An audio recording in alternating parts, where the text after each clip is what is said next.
What's going on, guys? Sam Adams here, and welcome to a brand new episode of Caffeinate. Today, for December the 19th of 2018, my name is Samuel Adams, and welcome to today's show. I hope that you are all doing very well, and for those that are brand new to the program, this is a daily gaming news show where I bring you the hottest gaming news from around the industry and let you guys know what is going on in the industry that we all do love so very much.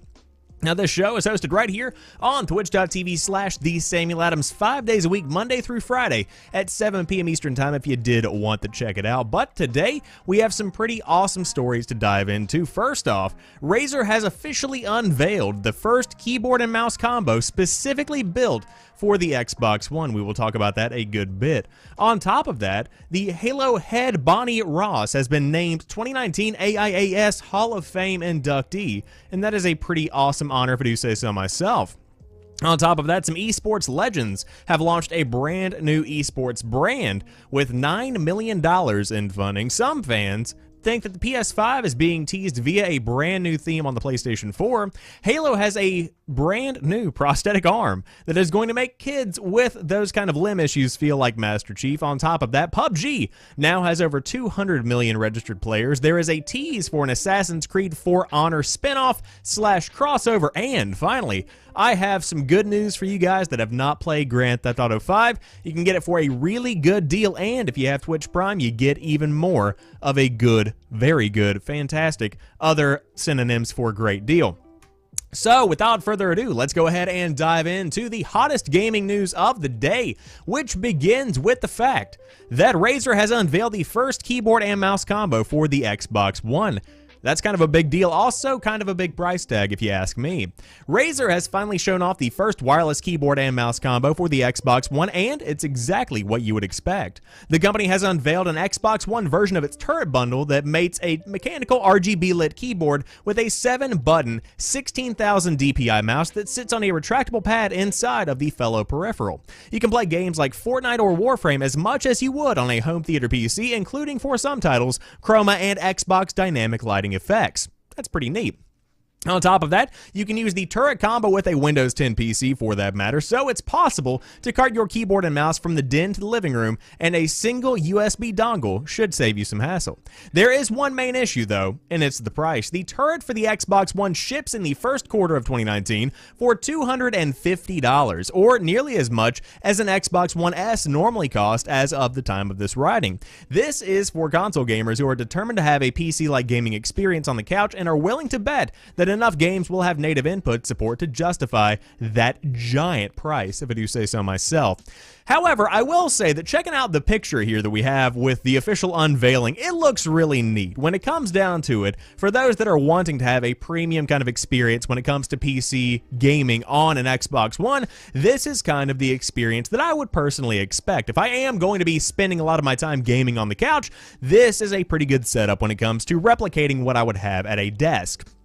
That being said, the Xbox One mouse and keyboard support is primarily geared, in my mind, towards those that are wanting to game at a desk as you normally would with a gaming PC. Because as somebody who is just a couple of years out of high school at the time of making this podcast, truly I spent a lot of my time in this exact scenario. Throughout the early years of high school, I really was rocking a PlayStation 4 like it was a gaming PC. Of course, there is no PC peripheral support for the PlayStation 4, but I will say that I used to love my DualShock 4 and I used to game at a desk in the same way that I would with a gaming PC as I have today. And so I understand where this desire is coming from, because you do want to play like those that you watch. You do want to be able to have that, tactile, very high accuracy kind of experience that you can only get from a mouse and keyboard combo as you would get on a gaming PC. So I understand where Razer is coming from with this, and I understand why the guys over there at Xbox are adding this to their lineup. But as for right now, $250 for this that essentially has a retractable trackpad on top of only using one dongle of a USB port, that's a little bit iffy for me. That's a very large price tag. But again, Razer is a company that is notorious for high price tags and fine products, I guess is the best way to put it. You can kind of divvy that up as you will. But for those that are interested in the brand new Razer keyboard mouse combo for the Xbox One, you can check it out whenever Q1 2019 does roll around for, again, $250 if you did want to get in on that. But moving on to the second story of the day, Halo head Bonnie Ross has been named 2019 AIAS Hall of Fame inductee. That's right, she's in. I don't think I would still be at Microsoft or in technology if I hadn't found gaming, she says.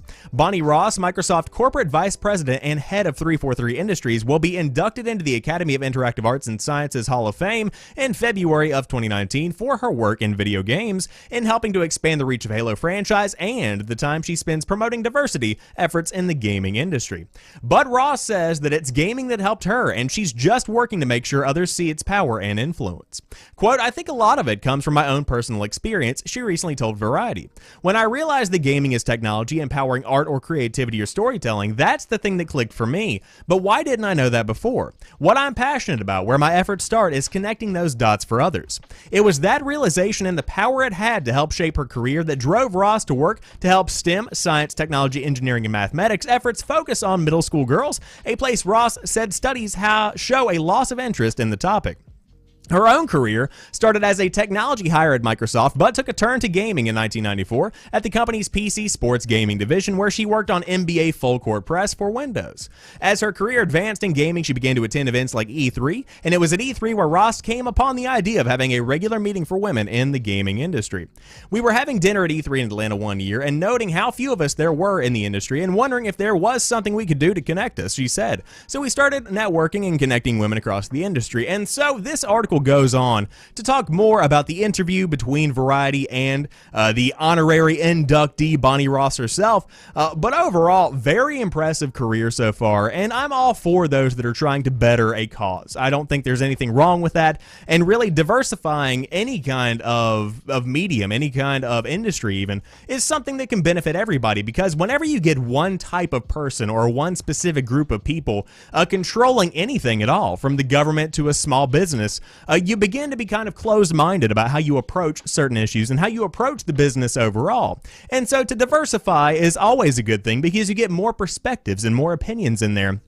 And you really can make a product and a service and a company that reaches more people, and it's not just focused on one specific type of group. So with all of that being said, on top of the work that she's done with Halo and many other franchises, and of course Xbox as a whole, congratulations to Bonnie Ross. She's killing it over there. And welcome to the IAAS Hall of Fame.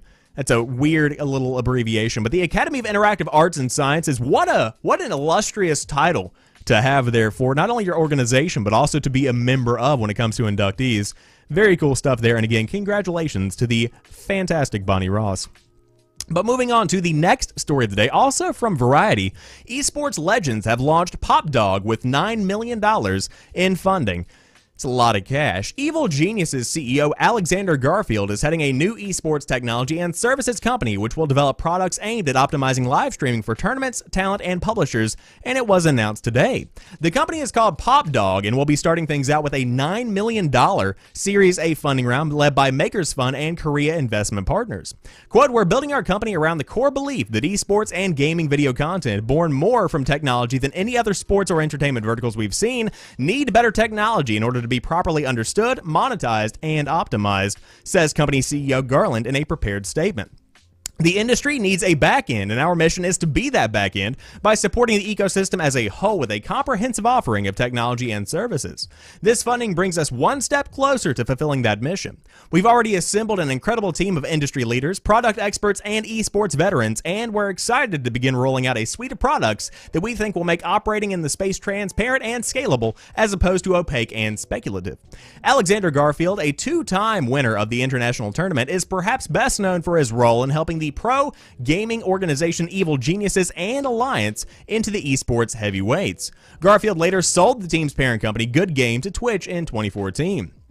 Alongside Garfield, Popdog, co-founders include CTO and CPO Andreas Thorstensen, a former Counter-Strike world champion who co-founded SK Gaming, CSO Niles Heron, consultant who has taught and mentored as accelerators such as Techstars, Generator, and Detroit's Tech Town, and CCO Colin DeShong, a former COO of Good Game, Evil Geniuses, and Alliance, where he was Garfield's longtime partner. If that means anything to any of you esports aficionados, there you go. It means nothing to me right now because I have no idea what exactly is happening with these people in their careers. But As somebody who does not follow esports, I think this is a big step in the right direction because they are completely and totally right in the statement that they did have prepared and that they did put out, because esports is flourishing right now. It's amazing to see where the industry as a whole is going over the next few years, but and there's always a but with this kind of thing, isn't there? There does need to be a step forward when it comes to technology, when it comes to how games are shown off and how these tournaments are put together, because they have been, improved upon very much so over the course of the past few years. But in terms of the future, in terms of improving the user experience, in terms of improving the viewer experience of where esports is going over the course of the next 5 to 10 years, that is where this new technology, this new funding is going to really assist in the long run.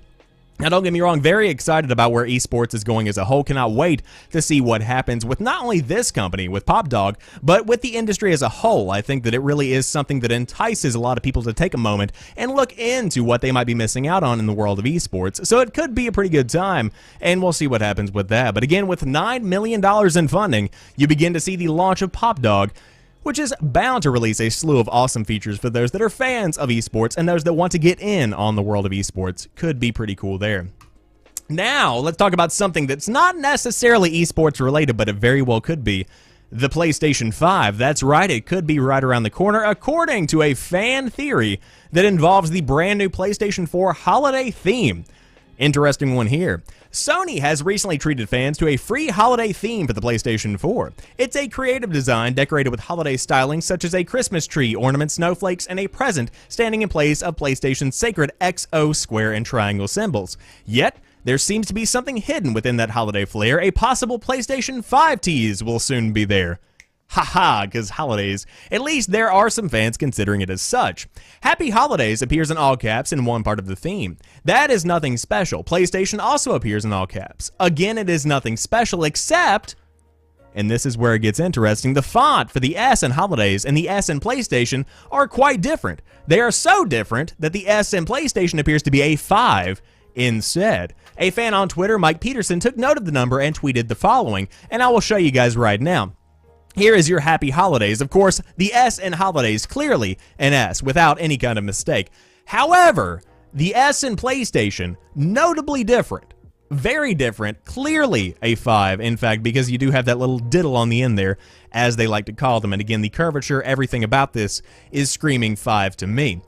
So, is PlayStation teasing the inevitable release of its 5th home console? It's not beyond the realm of reason and the realm of possibility. However, what may seem more likely is that the company has chosen to use this holiday theme as another way in which to celebrate PlayStation 4's 5th year anniversary, as the console launched on November the 15th of 2013 in North America.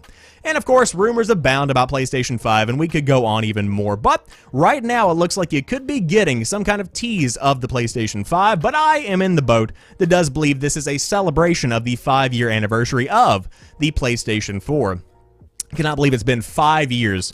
I was in high school when that thing came out, and I actually skipped the first period class to wait on it outside of a Target, and no regrets, without a doubt, including the fact that I drained my bank account, which was full of McDonald's earned money, to get a PlayStation 4, which did serve me for a good number of years, which was a fantastic purchase. But is the PlayStation 5 being teased? It very well could be, but at the moment, I personally do not believe so.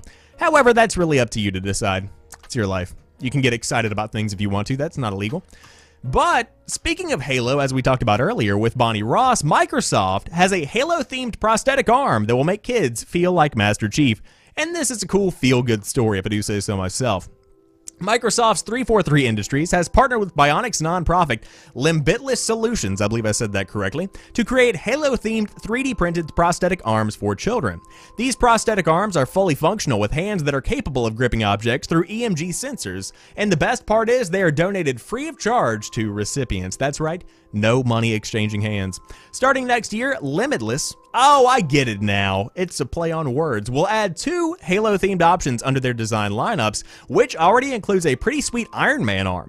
Nice. There is a recreation of Master Chief's Mark 6 gauntlet, had to read the Had to read the Roman numeral there. Took my undeveloped brain a moment. But 6 Gauntlet in its trademark green, as well as a multiplayer version that fans can customize with their favorite color. So if they play with a certain color Spartan in the game, they can wear that game Gauntlet in the real world. And again, here's the UI screenshot if you were curious about what that looked like. Essentially, you customize the color and the fingers and everything about it. Could be pretty dang cool. Visually, it looks remarkably accurate and true to the game's aesthetic. It's also not the first time in recent memory Microsoft has worked to bring accessibility to gamers. The company recently released its Xbox Adaptive Controller for players with disabilities, which has 2 large programmable buttons and 19 jacks that can connect to joysticks and other accessories for people to play games on Xbox One and Windows 10 PCs. Microsoft is not the only company that collaborated. Well, that's a big word, with Limitless, as Riot developers recently partnered up with the company during its biannual Thunderdome Hackathon. Riot developers worked with Limitless to create 5 League of Legends themed prosthetic arms, landing on Odyssey Jinx, Star Guardian, Shurima, I didn't plan to say these words, Liao, and Maokai? Sure, designs. Not in the league, but the 5 designs will also be available to kids in 2019.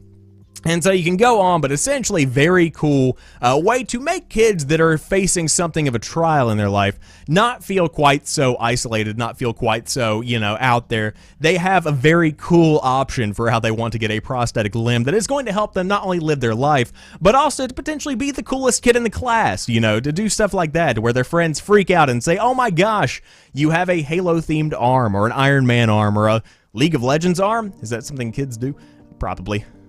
It's the kids who are wrong. But regardless, Xbox themed new prosthetic arms, specifically Halo, coming down soon if you did want to take one out for a spin if you happen to be a kid and you happen to need a prosthetic limb. Still pretty cool in my opinion, but we'll see how this all shapes up. Again, a lot of accessibility going around in 2018, and that's a cool thing to see because I love it when people can play games, and enjoy life, and to be able to marry all of that together and create one big enjoying life, functional kind of nerdy goodness. Oh, I love that kind of thing. So, again, very cool little initiative here from Microsoft and Limitless.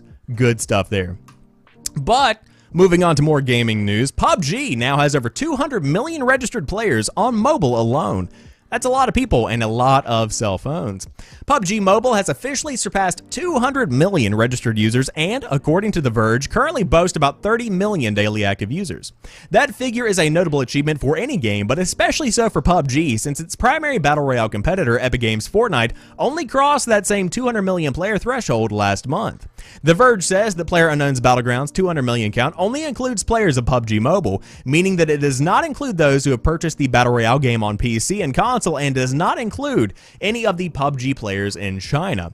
And so again, I will remind all of you that might be listening to the podcast, PUBG Mobile is so dang good. I cannot begin to explain how fantastic this actually is. It is a joy to play. I would recommend checking it out if you get the chance. Very, very fun thing here. But overall, 200 million is a lot of people, and congratulations to the team behind the scenes. For those that are thinking about giving it a shot, I'm trying to think of other things that I need to tell you about PUBG Mobile.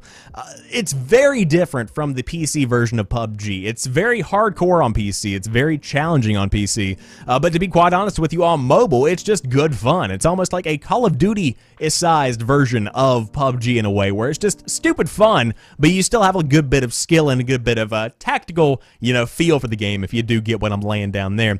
So again, free to play, tons of microtransactions, but still free to play if you did want to dive in and check out PUBG on the mobile platform, which again is going right now with 200 million registered players and again about 30 million daily active users, so you shouldn't have any kind of trouble trying to find some kind of game to play. But moving on to the next story of the day, a big surprise for a lot of people, including myself. Ubisoft is teasing a For Honor and Assassin's Creed crossover. That's right, you could be playing as Altair in For Honor. That would be very neat. But Ubisoft is teasing something big.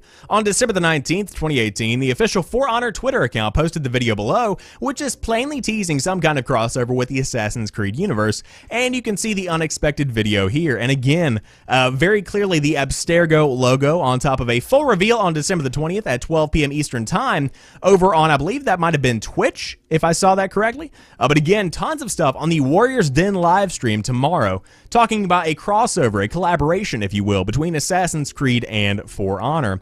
And so they go on to talk more about what's coming for the content for Honor. But I will say that over the course of the past few weeks, For Honor has been in the news a couple of times, mainly for improvements to the game. And after checking out some gameplay, watching a couple of live streams here and there, I will totally say that I'm very impressed with where For Honor is as a game right now, because when it first launched, number one, a lot of issues, if I remember correctly, with these servers, a lot of issues with balance, and a lot of issues in a big tournament that went down for Honor, which was kind of embarrassing in a way, because it was always marketed as this big competitive fighting game. And so whenever you have that kind of fall flat on its face, you begin to have kind of an issue with that sort of idea and with that public, relation kind of side of that stuff.